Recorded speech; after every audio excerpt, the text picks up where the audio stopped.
Imagina a un niño que tartamudeaba, al que sus maestros consideraban un desastre escolar, y que contra todo pronóstico se convirtió en uno de los oradores más poderosos de la historia. Ese niño fue Winston Churchill. Amado y odiado por igual, su vida está llena de contradicciones, decisiones polémicas y momentos heroicos que lo hicieron trascender más allá de la política. Quédate porque lo que vas a escuchar no es solo la historia de un líder, es la vida de un hombre que jamás se rindió. Winston Leonard Spencer Churchill nació el 30 de noviembre de 1874 en el Palacio de Blenheim, Inglaterra. Su familia estaba llena de títulos, linajes y privilegios. Su padre, Lord Randolph Churchill, era un prominente político y su madre, Jenny Jerome, era una socialité estadounidense de gran influencia. Sin embargo, ese entorno aristocrático no le aseguró una infancia fácil. Fue un niño enfermizo, distraído y con un bajo rendimiento escolar. Sus profesores lo veían como un fracaso, sin imaginar que estaba forjando la determinación que más tarde marcaría su vida.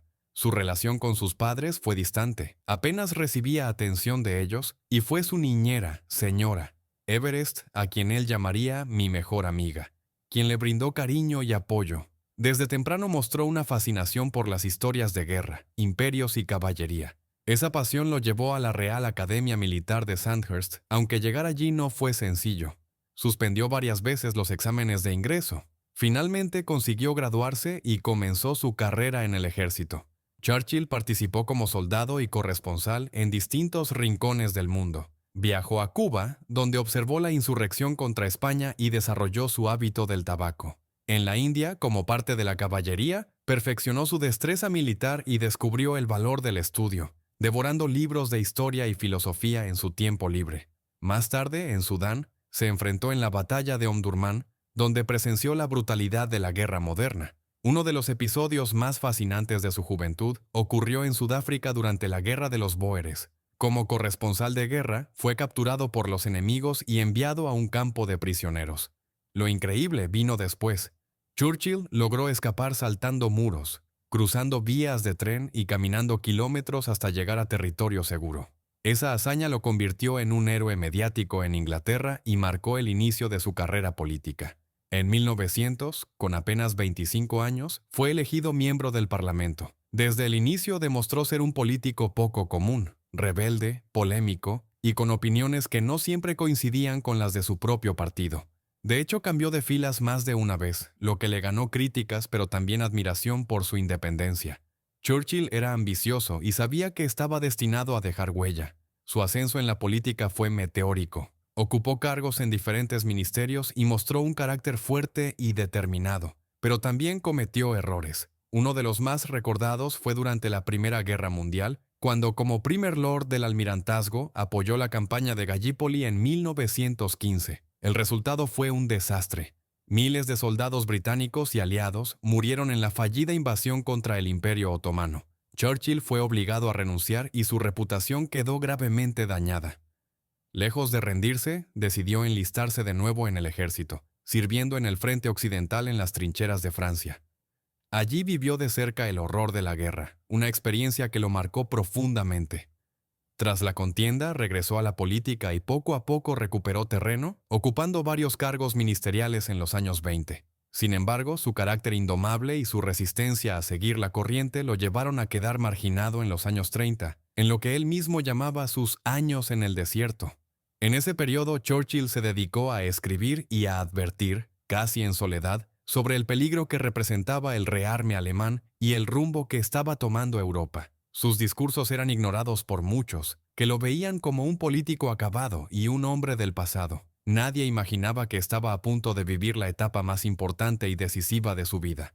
Cuando la tormenta finalmente estalló, Gran Bretaña necesitaba justo a ese hombre que había sido ignorado.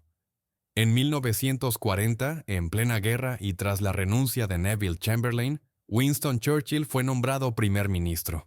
Su llegada al poder coincidió con uno de los momentos más oscuros de la historia británica, la inminente invasión alemana. Fue entonces cuando su capacidad oratoria alcanzó la cima, con frases inmortales como «Nunca nos rendiremos» o «Sangre, sudor y lágrimas». No solo arengaba a los políticos, sino que inspiraba a toda una nación que enfrentaba bombardeos diarios sobre Londres y otras ciudades. Su voz, transmitida por radio, se convirtió en un arma tan poderosa como los aviones de combate.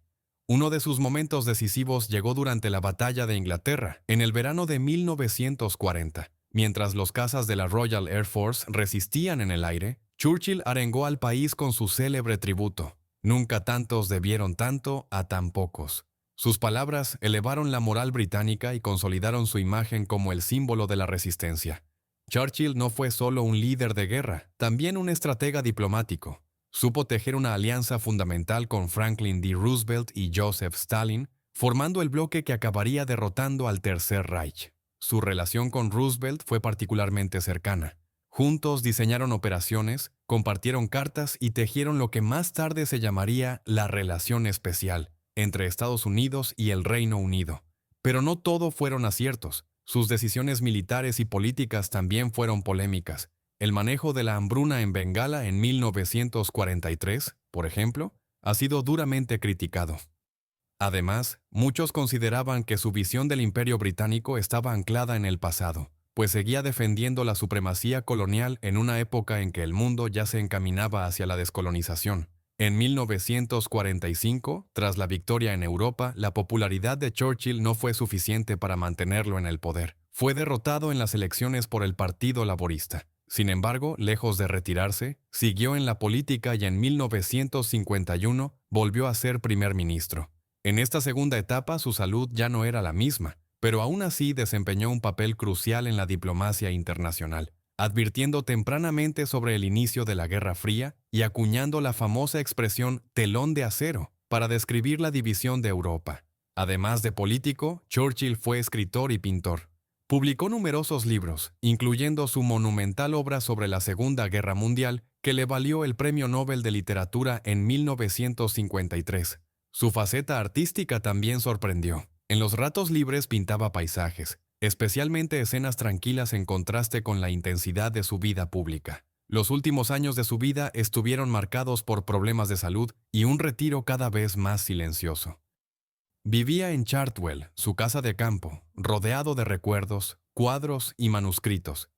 Murió el 24 de enero de 1965, a los 90 años, exactamente en el aniversario de la muerte de su padre. Su funeral de estado fue uno de los más grandes del siglo XX, con la presencia de líderes de todo el mundo y millones de personas despidiéndolo en Londres. El legado de Winston Churchill es complejo y fascinante. Fue un hombre lleno de contradicciones. Brillante orador, líder inspirador, pero también polémico y con posturas rígidas. Su figura no puede entenderse en blanco y negro. Fue producto de su tiempo con luces y sombras. Sin embargo, lo que nadie puede negar es que, en el momento más crítico del siglo XX, cuando el mundo necesitaba resistencia y esperanza, Churchill estuvo allí para pronunciar las palabras que mantuvieron en pie a un pueblo entero. Su historia nos recuerda que incluso un hombre lleno de defectos puede convertirse en el símbolo de la perseverancia, el coraje y la fe en la libertad.